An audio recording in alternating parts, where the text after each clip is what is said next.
Hi, and welcome to this sacred co-creative space. My name is Harriet Fagerholm, and with me here I have Georgia Sumner. We spent a couple of minutes together in silence to start being in this space. And to briefly explain what this space is, I will use the words from Thomas Hübel, who said that if I can bow down to the empty space, I bow to the highest intelligence, because this space is not just air. Here is the highest intelligence.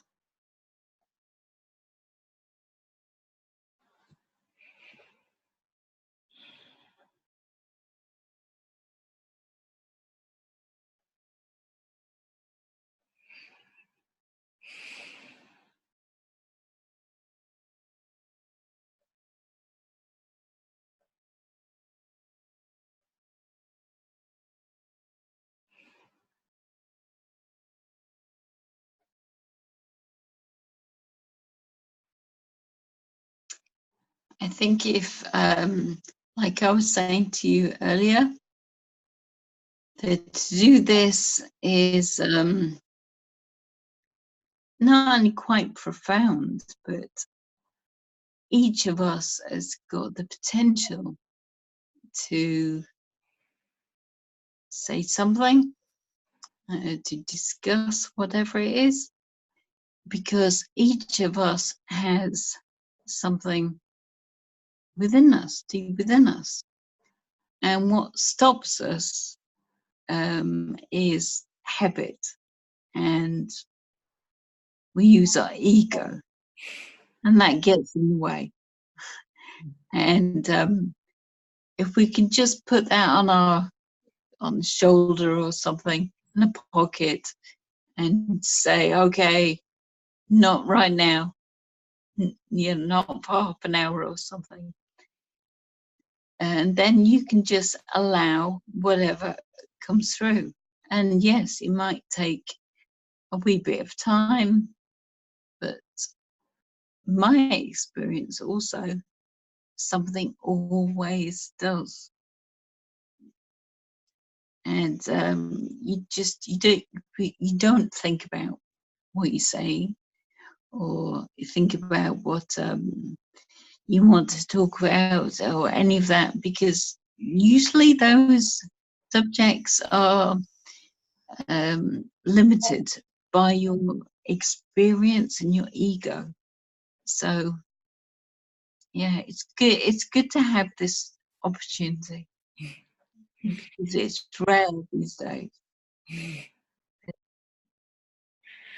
Thank you for expressing that it's now about putting the ego aside and allowing myself to be in this space without having to perform anything, just being here. And this you can also practice. It gets easier with practice, that it's kind of like the ego is, okay, I know, I'm not needed now.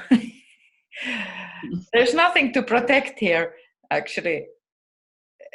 It's just a space of possibility and curiosity. Yeah. I feel my kind of curiosity to you, Georgia, that what can I learn from you in this space now?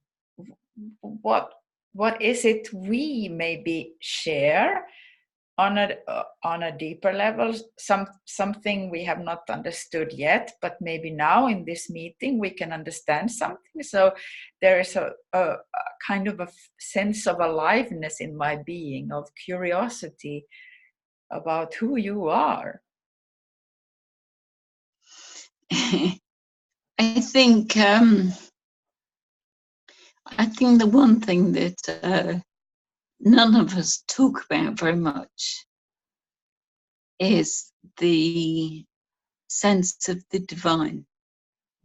I think that a lot of people assume that other people think this or know this, but I think it needs to be stated, because we all come from the divine. We all have the spark of the divine within us, and that should give us a sense of safety, which we all need.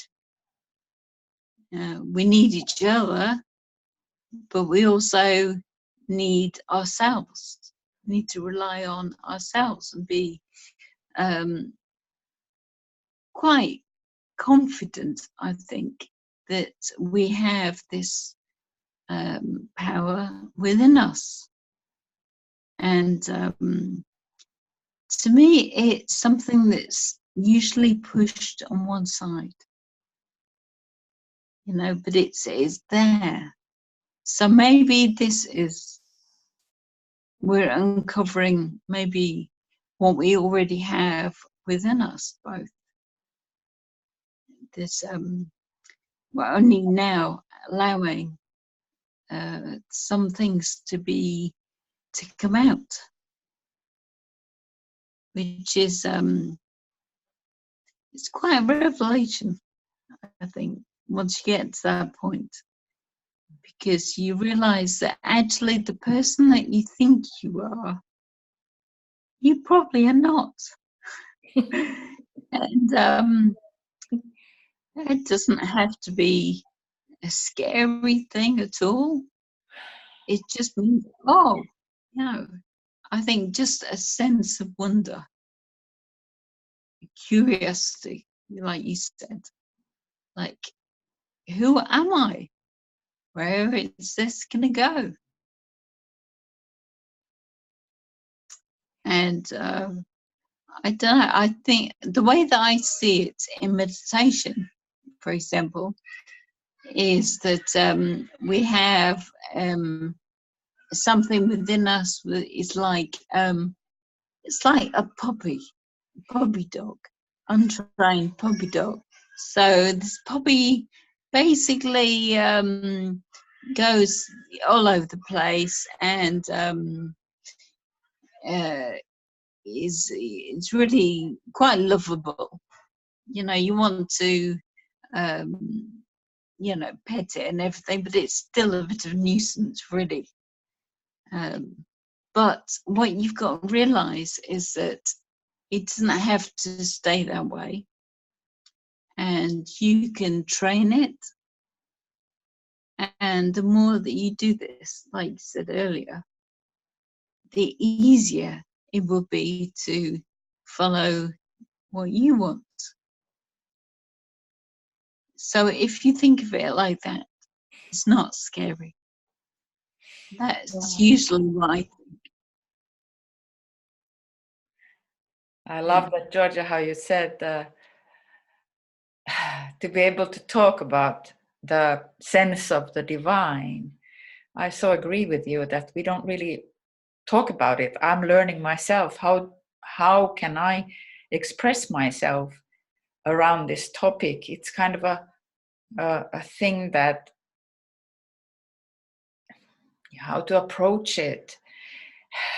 Of course, with big sense of honoring and a sense of yeah, humbleness, humility, but also the sense of that I would love to talk about it more and to have people to explore this with. So how do you, like now I'm so happy when you started to talk and I could feel my breath go. It was kind of a relief of breath happening inside me, that here is somebody with whom I can explore this safely and in a space where I don't have to know. I just have to allow that, maybe that the puppy to come, you know, a little bit out and play with this topic. So that divine spark in you, what does the divine spark now wants to do through you?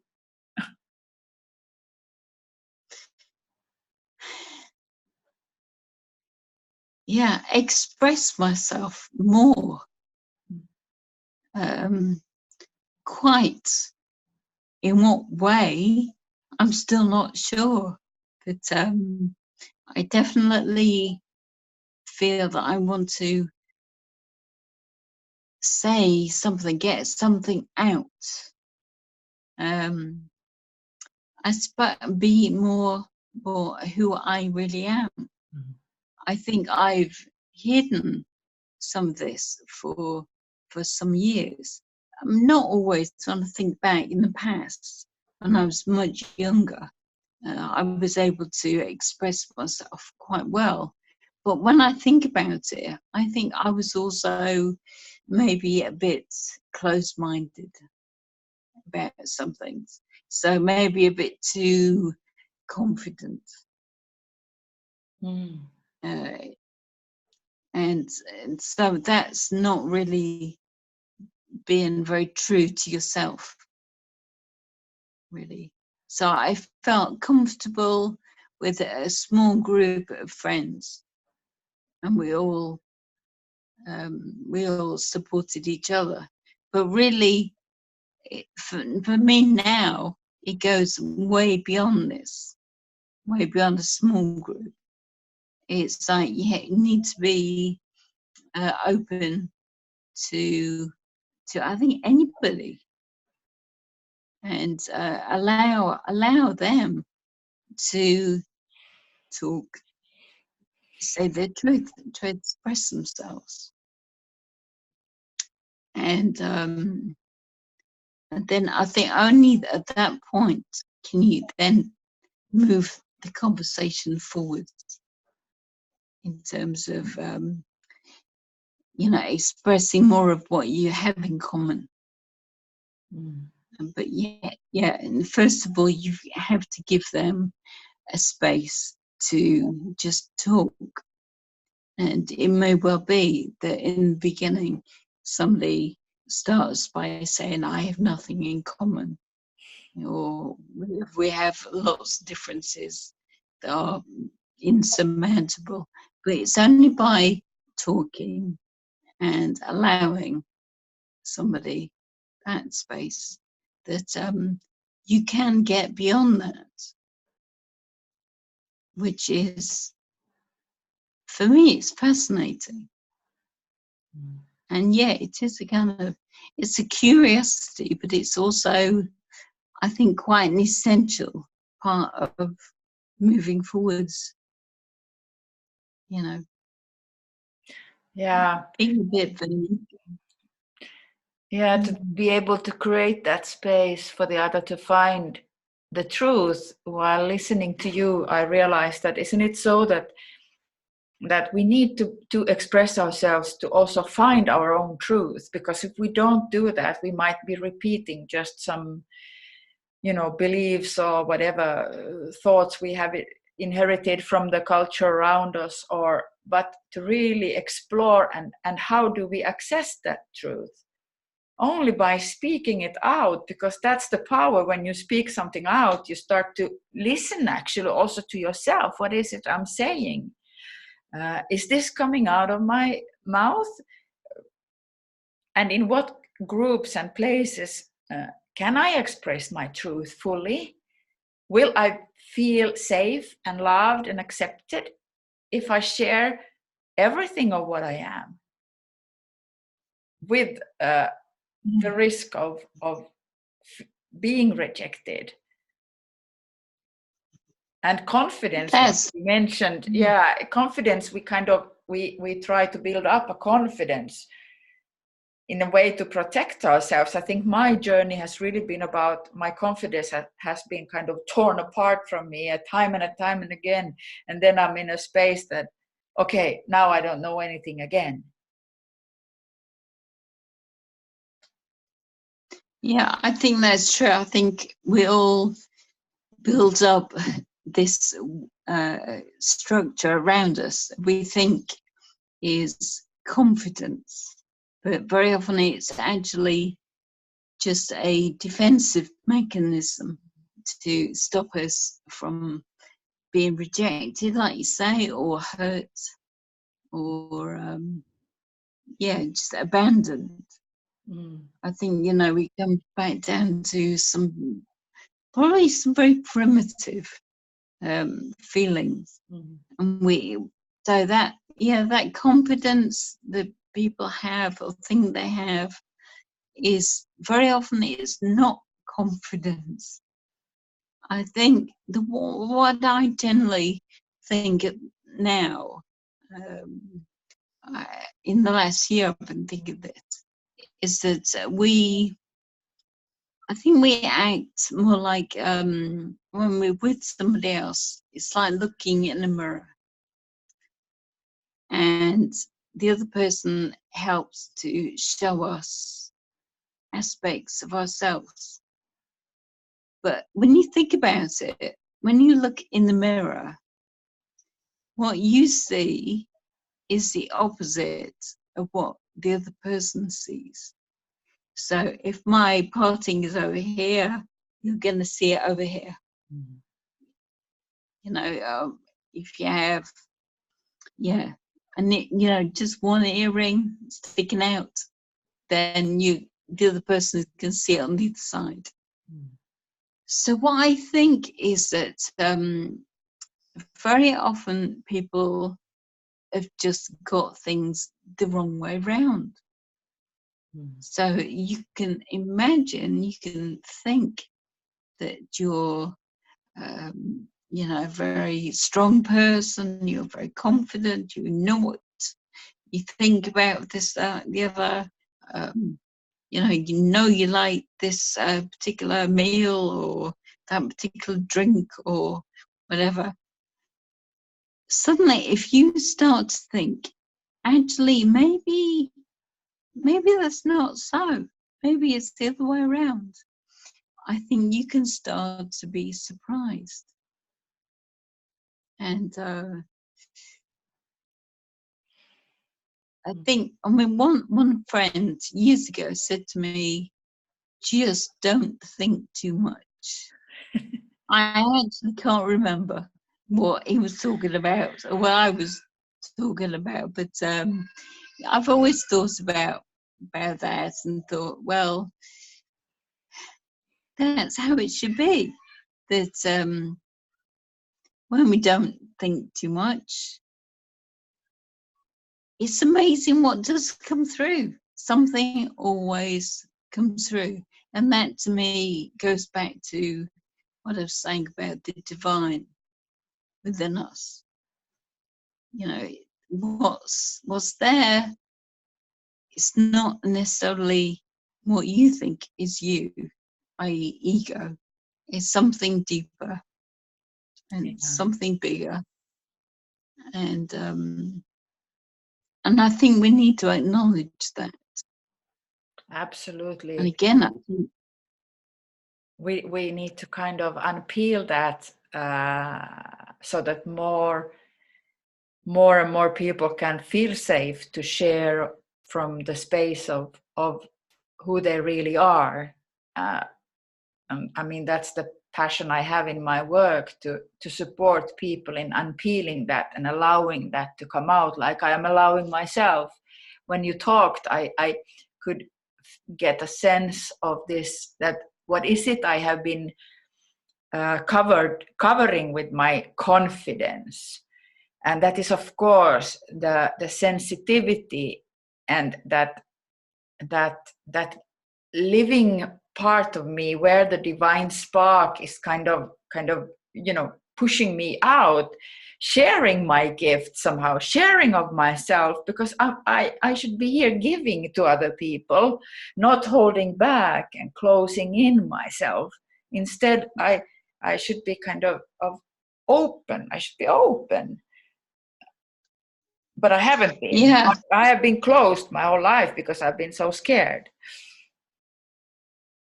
I think we all have this to some degree, and it comes out in all different ways. So for me, I've had a diagnosis of MS for years, for 25 years.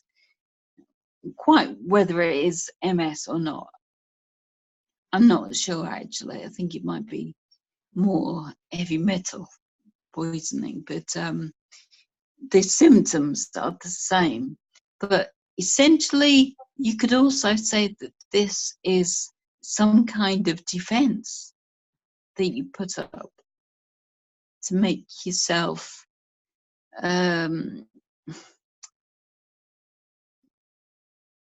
I don't get some sympathy maybe from other people, to take yourself off and just be maybe a bit more careful about your own health, your own wellness. You know, maybe and I always feel that I need a lot of rest, and I just need to go at my own pace. And this is, whether I like it or not, it's probably not a good way, but it is a way of getting that when you think about it. And yeah, so I think, yeah, we can start to think about all these aspects of ourselves that are some kind of shield against the difficult outside world that doesn't give you, you know, the room to express what you really need to express. I hope now, as we move into 5D, a new era, I hope it's, well, I know, I don't hope, I know it will change. It will change. And this is the direction I think that we're going to go in. But we have to be quite open and quite brave to allow ourselves that the opportunity to open up and to maybe discuss some things that maybe certainly in the past have never been easy.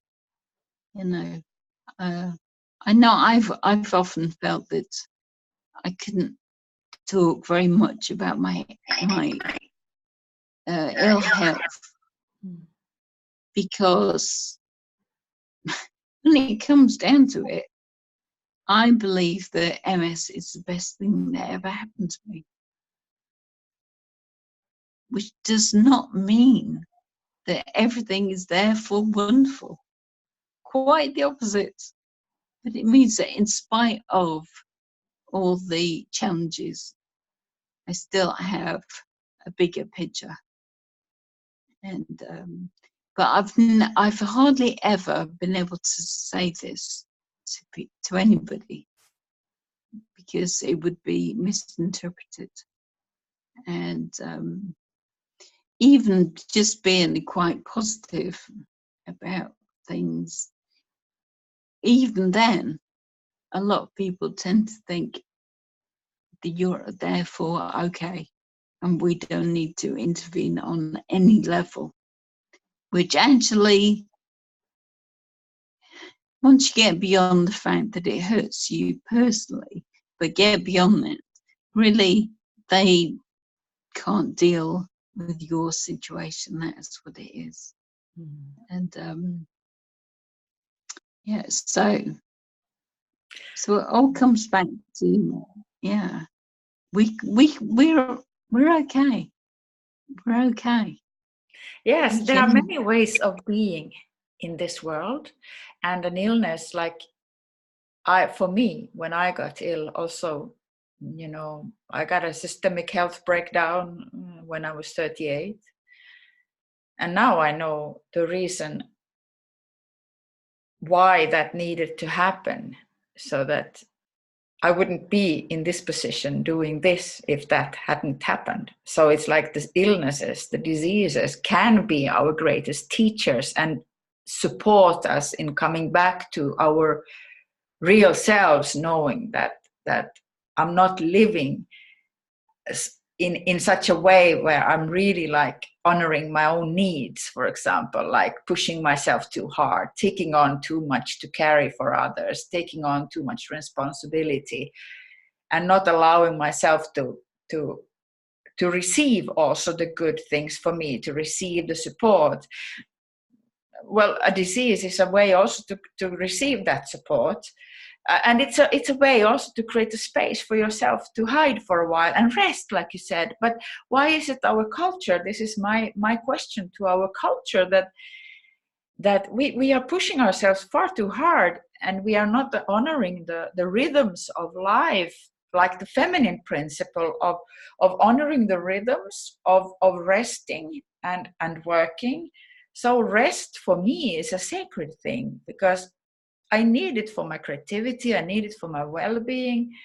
And I know how difficult it is for me to find that rest, because I was brought up in a family where my mother never was able to rest because she was so stressed inside. And that stress kind of, I took it on. And now my main focus really has been to learn how to relax.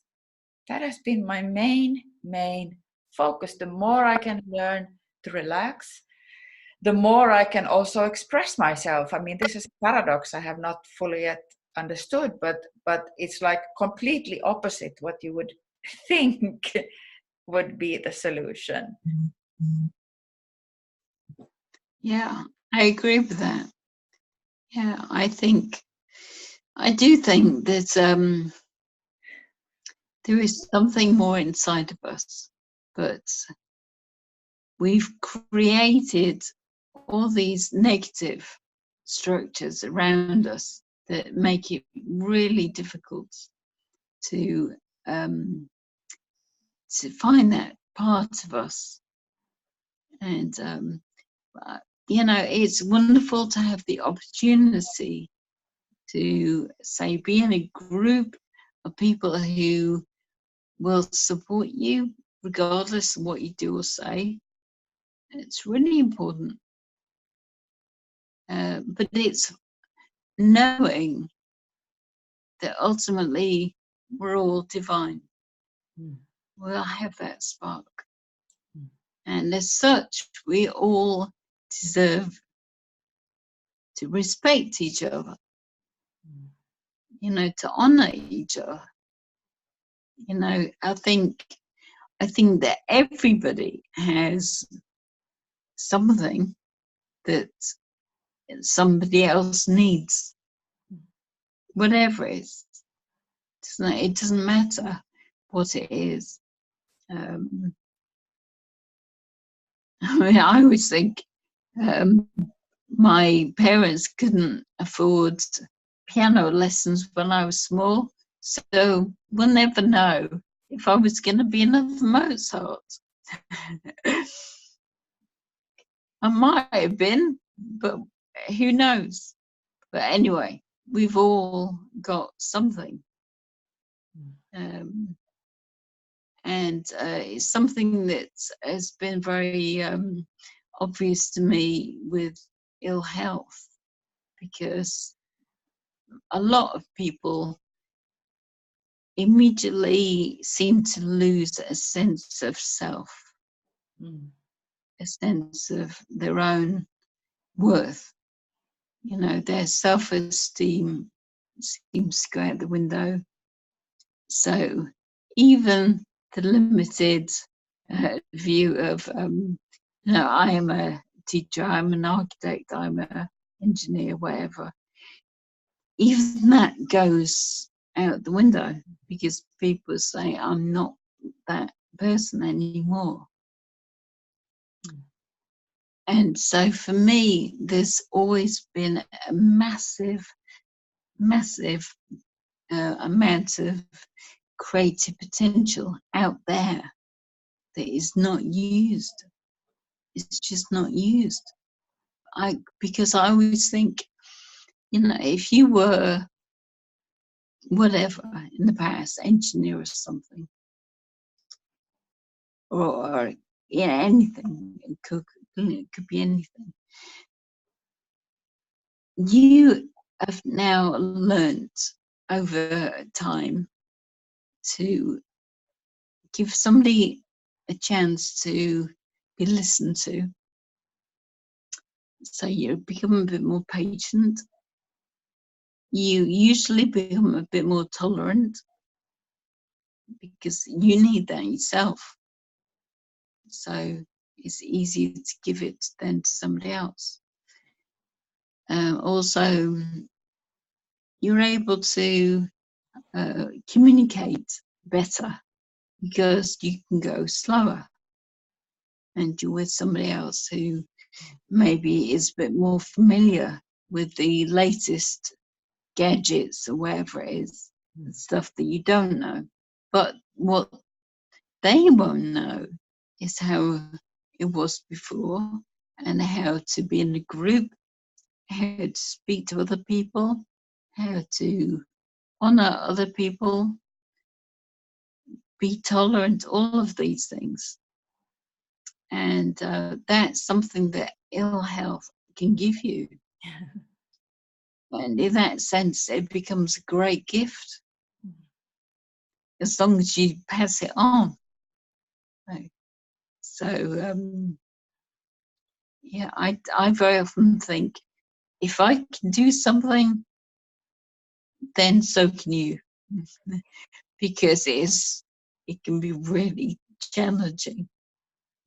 So, for example, a few years ago, I went up in a helicopter, and I was terrified, more than I realised. The nearer I got to doing it, I thought I'd be fine, but I was terrified. And then when I got to the place, I think I told you once before that I didn't just book a leisure flight, it was a lesson. And I really had no time to get scared or to turn around. I could not physically, I could not run away. So I did it. And it was one of the best things I've ever done. And yeah, it was so easy to move, basically, and which is what is the problem I have here on this earth, this time. Yeah, so it was a wonderful, wonderful revelation to me. So yeah, if I can do that, I think so can you. Exactly.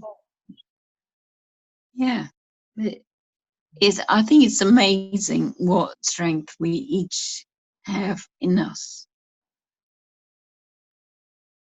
And that is something that, like I say, came from the divine. The real strength is divine. Yes, that's my experience also in my process of healing and accepting what my body is offering me here in form of messages. As I see, the disease is like it's also like a message. The ill health can be a very strong message, and I mean, for me, it has been a real transformational teacher. The illness, the ill health. If we take it as a message from our soul, also to kind of stop us. To see that, are we doing the right things? Am I doing the right things for me? Am I really fulfilled in where I am, or is it something else that is inside me still? But if I'm not aware of this, that I have something more inside, like you were now sharing, Georgia, that we need to inspire people to know, because my old me, I didn't know it, that I had this divine spark, that I was divine. It was not of my experience. And now we are in the phase that we know it, and now to let it come out is like the next phase. And thank you for being with me here in this space, because I feel it has been given a space and the possibility to come out, to be shared. I think it's wonderful, because I think you're right. I think it's moving into a new phase where we can express ourselves hopefully a bit better, but really we're only reaching out to other people to draw out the same that they have within them. Yes. And I think that is something that is a different thing. Is something that has evolved and will evolve, that we just need to give people the opportunity to dig deeper, to allow things to come out, because they will. People will create, because that is how they're made. It's within them to do that. We just need to allow it more. So I've always thought that this society that we live in is like a boa constrictor. And when a boa constrictor, it's going for its meal or something, wants to kill its prey, it just gets tighter and tighter and tighter, and the muscles contract more and more, and you've got less and less space, and then you can't breathe, and that's sometimes how it feels to me. And so what we're doing is say, no, give us more space, give us room to breathe, to be, and allow us to live. Yeah, exactly. Thank you, Georgia, for this moment. And to all of you listening, trust your inner divine spark, because this is in everyone. So just reach out to us or somebody else to explore this, because this will change everyone's lives, both your own and others. So thank you for being here.